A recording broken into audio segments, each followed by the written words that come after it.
Well, Gary, thanks for joining us. Another huge game tomorrow. First of all, have we got any new team news that you can divulge at this stage? Not the first 11 as such, but I think the only person that's not available would be Lewis Young.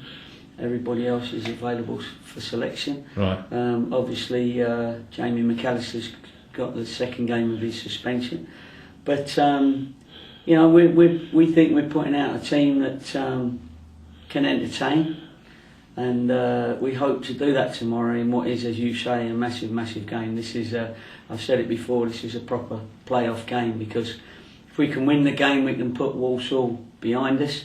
If Walsall win the game, then obviously they will feel that there's an opportunity to. They would have caught up with us, not quite overtaken us, but they will be up on points, but we'd still have that game in hand. Still a lot to play for, but every single game now is a cup final. Every single game's massive. Every single game we're going to need everybody, absolutely everybody, from the tea lady to the chairman to you know, our players, to the supporters. Everybody giving 100, and it's not 110, 100%, getting behind the lads, because it is so important now, this group of games. And you know, the club's tried to help. It's a kid for a quid day tomorrow, so that's good. We should get a lot of screaming lads and lasses cheering us on. That's always nice to hear the high voices. We've got the family fun day. It starts at 1 o'clock. I'll get in myself, I promise. At 1 o'clock, I want to be the first on the bouncy castle. If you don't mind, I'd like to keep my shoes on. But it is a fun day, and the fun will finish at 3 o'clock. No, it won't. I hope it starts. It starts at 3 o'clock. The fun will certainly continue from 1 o'clock, and if those people then come into the stadium, and we'll try and put on a proper performance for them. Now it's Easter, and we know that, you know, the title running is well and truly on now. We're right in the middle of it, I guess you could say. How do you motivate players when, on the one hand, you've perhaps got to be a little bit angry with them because certain events happen, but at the same time you obviously want to pick them up. You don't want to leave them down, sort of thing. How do you do that? It must be a very difficult thing to do.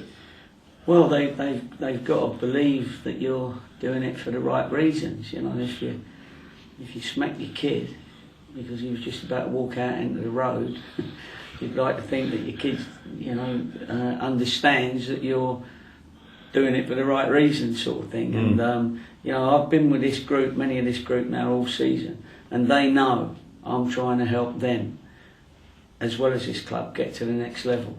And the effort that we put in to do that is unbelievable. We are putting in a massive effort. The boys are putting in a massive effort. I can tell you now that every single one of them desperately wants to get this club and themselves promoted. They do. So they don't mean to go out and not try. They don't mean to go out and not play well. They don't mean to go out and score an own goal.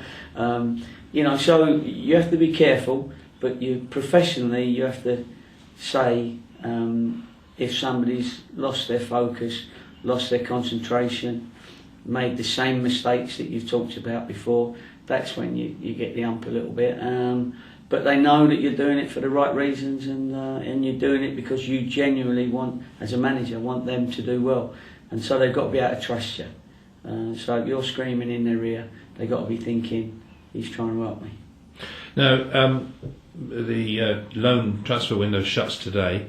We've brought in Angelo Balanta. We've also got Matt Dolan back.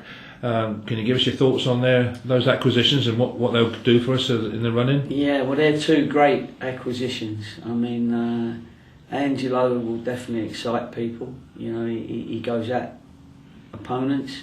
I felt we needed somebody that was going to, you know, regularly get past his defenders, and he's got a goal in him, that's for sure. And he's a strong lad. He's played in the Premiership, so he is a good player, and he's of the age where he's not too young that he's inexperienced, and he's not too old that he's just coming here for a jolly up.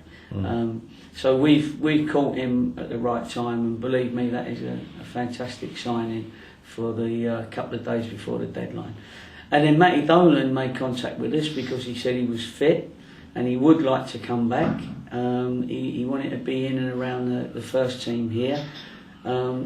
That's good because if he is fit, then if he plays, then great. We've got someone that's been around us for a little while. But if he doesn't play through injury, then we've done a particular deal with Middlesbrough that suits everybody. So everybody gains, and it was great that Matty wanted to come back.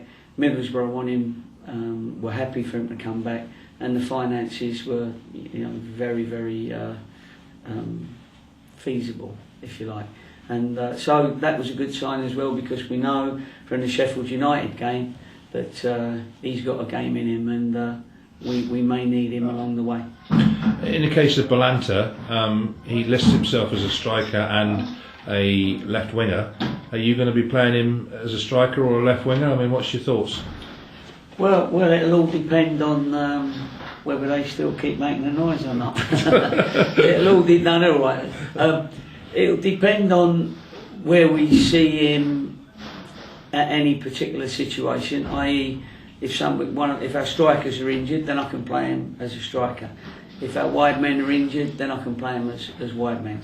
I can start him. I've got a couple of options where I can move somebody in from one round hole to another round hole, and Angelo gives us that opportunity to move him around if we need to. But I think he'll probably class himself as first and foremost a wide player, and then secondly probably a number 10 just behind the front one.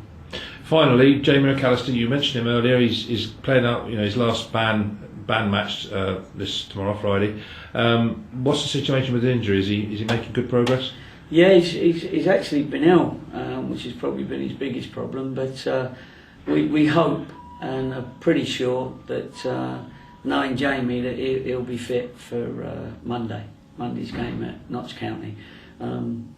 Always good to have Jamie fit because he's obviously a very experienced player and very competitive, and we tend to be stronger when he's in the team. So hopefully he'll be fit for Monday. Brilliant, thank you, Gary. All right.